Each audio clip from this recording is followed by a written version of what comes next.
Hey guys, Dr. Decks here. Today we are going to do some deck myths busted.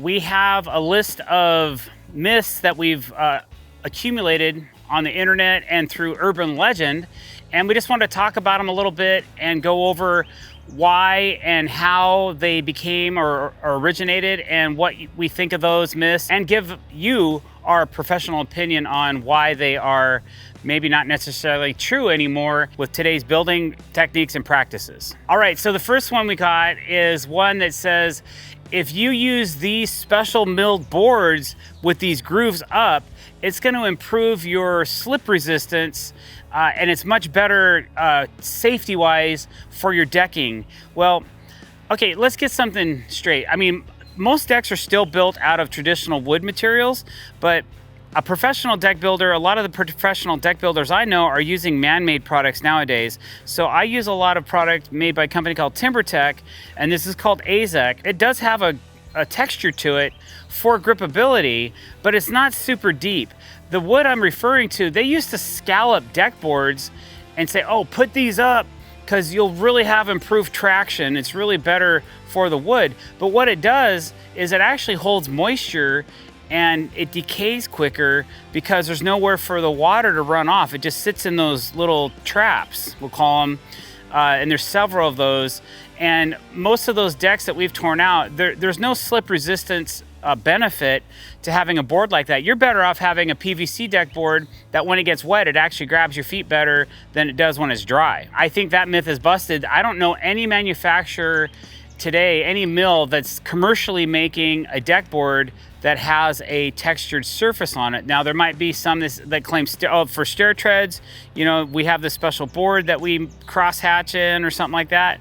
Those might be available, but to my knowledge, nothing in my neck of the woods, unless you're having something custom milled, and then you're just shortening the lifespan of your materials by using it. Here's another myth that I've seen in the past. It's okay to, or it's more stable to bury your post in concrete than it is to put it on top of the footing. Well, you may get some more lateral load by burying a post in concrete, but if you're not taking precautions to protect that post, you're gonna end up with a rot and decay issue, especially where I come from, where it's super wet. Even if you're fully encasing the post in concrete, moisture can still get to it. So, but what I have here is a sample. Now, these are structural posts made by Owens Corning. They're actually fiberglass reinforced, and these posts are designed to be buried in the seabed, in water, in salt water, in concrete, and they're structural. So these posts, we did actually bury them 2 feet down into the ground, which helped us get a little bit more lateral support for this staircase, and it worked, man. It's not going nowhere. I didn't even have to add any cross bracing or X bracing into these posts. But if this was a standard 6x6 pressure treated, it's not the greatest thing to do unless you protect the base of that post. There's different types of post base wraps available on the internet, and I've also used G-tape. If I have to bury a post in the ground, I use G-tape. But nowadays we have access to synthetic posts, so I can bury a structural post like this or even a full plastic 6x6 in the ground and it'll never rot or decay. But it's not okay just to bury standard wood posts into concrete and expect it to last for a long time, because it's gonna decompose and fall apart and start rotting right at the concrete line. Wherever the top of the concrete meets the wood, right here, that's where it's gonna rot first. Now in my instance, there's no wood in this at all, so it's never gonna rot, so we're good to go. So that's a case of new technology coming in and making it nice for you to be able to use something. Yeah, maybe it costs more than wood, but you're never gonna have to replace it. It's always gonna be there. It's always gonna stay for a very long time. Okay, this one always gets me, guys. Composite decks are maintenance free. You have this maintenance free deck now that you bought our composite deck board. Not true. As a matter of fact, one of the originators of composite decking was a company called Trex. And Trex said, oh yeah, this is maintenance free decking. Well, people took Trex at their word. Like, they didn't want to have to ever clean it. They didn't ever have to want to look at it. They just wanted to put in this special composite decking and never ever feel like they had any type of maintenance ever again, and that's not the case. You still got to clean your deck at least once a year, if not twice. You need to clean all the debris in between the deck boards out and make sure the joists are staying clean on top. If you don't do that, it's going to be premature decay on your joists, and it can also eventually make the decking swell, possibly, depending on the grade. I'm not going to say all synthetics swell or absorb water, but if you're putting it in a bad environment or a bad scenario, that very well could happen. So not true. All decks require some form of maintenance. Now they changed that from no maintenance to low maintenance.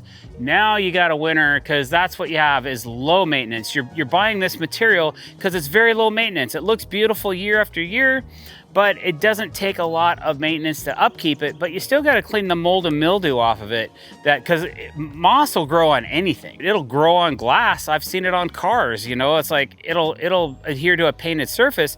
It's definitely going to adhere to this PVC product. Here's another one, guys, and I've seen this a million times when we do our deck demos. It's okay to nail up your ledger. I'm torn on this one, because I feel it's better if you use a engineered construction lag to put your ledger onto your house. But I've torn some ledgers off. I've actually done it so many different ways. I've torn ledgers off of houses that had 100 nails in it, which was overkill, or it had 6 nails in it, which was underkill, and they were just trying to kill somebody because the ledger was about to fall off the side of the house. Check with your local building department, your local jurisdiction, and make sure the way that you plan on fastening your ledger to the house is approved through the county that you're building in, because it will change and it does matter. So there's certain brands that will allow you to use their products every so often, staggered in a certain formation. You can get all that information right from the fastener's webpage, or sometimes they include that information in the box or bucket of fasteners that you purchase from them. And make sure that you follow those installation directions, because it's the one thing that fails the most on a deck are the ledgers and the railings. And that's all about safety. So that's why we have permitting process, so that the building department can understand what you're going to be putting on the back of your house, and to make sure that it's going to withstand 200 pounds per square foot of pressure, so that it's not going to fall apart when you build it, or the loading of the deck, or whatever the requirement is of whatever you're trying to build, okay? I was just using that as an example. Usually we don't use nails to install ledgers. We are using a mechanical fastener that is designed for that application. One I use by Fasten Master is called a ledger lock. It's designed to attach ledgers to the house.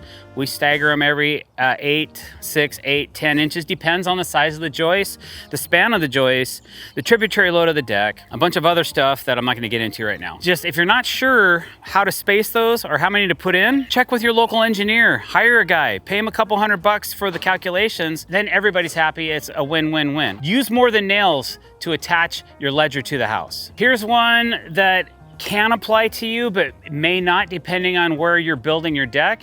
If your deck's under 30 inches, it doesn't need a building permit. Well, that's true in certain circumstances and in certain jurisdictions, but I also have building departments where I live that say, well, if it's under 30 inches, it's not attached to the house, and there's no fire escape out the house onto the deck, then no, you do not need a permit. Okay, let me think about that. So if I have a door that you're exiting out the house onto the deck, then and it's under 30 inches, I still need a permit. And they say, yes, well, what if I'm gonna pour concrete? Well, that's different. You don't need a permit to pour concrete, but you need a permit if you're gonna build a deck. Even if the deck's the same height as the concrete was gonna be, you still gotta have a permit for the deck, but you don't need one for the concrete. I don't get it. I just have to comply and obey. So again, that's gonna boil down to checking with your local building department to see if you're required to have a permit or not. Now, that can be good, or it could be more work for you and more financial costs, because you may end up having to do construction drawings, possibly get it engineered, and then the actual permit fee, which can be, you know, permit fees have really gone up lately. I used to pay anywhere from $400 to $600 for one, but now, you know, it's not uncommon to pay $1,800 to $2,500 for a building permit. And I'm like, man, no wonder people don't want to pull them. So anytime I can get by without a building permit, I'm in. But sometimes when you're building big, massive structure stuff, it's just better off to cover your butt and make sure you get that building permit. All right, and then while we're on the subject of pressure treated lumber, guys, you still got to treat it. You still got to paint the ends of it. You just can't cut a pressure treated board and go slap it in and install it. It voids the warranty unless you're using their end grain solution to protect the end grains, because bugs and like wood eating bugs, if they find a path that isn't protected, they will go ahead and continue eating it. So they may not like that one chunk of the material that has the pressure treatment in it, but that part that you made the cut in, ooh, that's fresh wood, I can eat that. So they'll still continue to try and eat material. So if it's in the wrong environment, or you're not pre-treating all those ends before you install it, something you might want to consider, because it's not okay just to cut pressure treated lumber and slap it in without any treatment on it. And probably the last myth, guys, that we come across all the time, and I still hear it today, and I actually often say it myself, well, that's going nowhere. Which means I think that I've built a supreme item. I've constructed this amazing deck, and it's going nowhere because it's so stable. But just because you think that it's okay for the span, maybe that beam's massive, but if it doesn't calculate out to the math, then it's not gonna pass code. It might become an issue if you go to sell the home and you have beams that are cupped like this because you thought that they were gonna work because you just thought they would. Oh, that's really beefy, that's fine. What your interpretation of beefy and what the code's interpretation of beefy are two different interpretations. So make sure that you're getting the proper credentials to make sure that those products that you're using are the proper size, that they're sized accordingly, so you make sure that you're safe and that things don't flex or droop or sag or fail in the future because you didn't load it properly. So those are some things that are myths on the internet that have stuck around for years and years. My grandfather did it, my father did it, so I'm gonna do it. You gotta stop thinking that way, guys, and really do your research and be responsible and make sure that you're putting the products together that you need to build a proper safe deck. Thanks for watching this. If you liked it, don't forget to hit that subscribe button, hit the bell icon to be notified when we're putting out new content, and don't forget to check out our new podcast. Links in the description below. Thanks for watching, guys. Have a great day.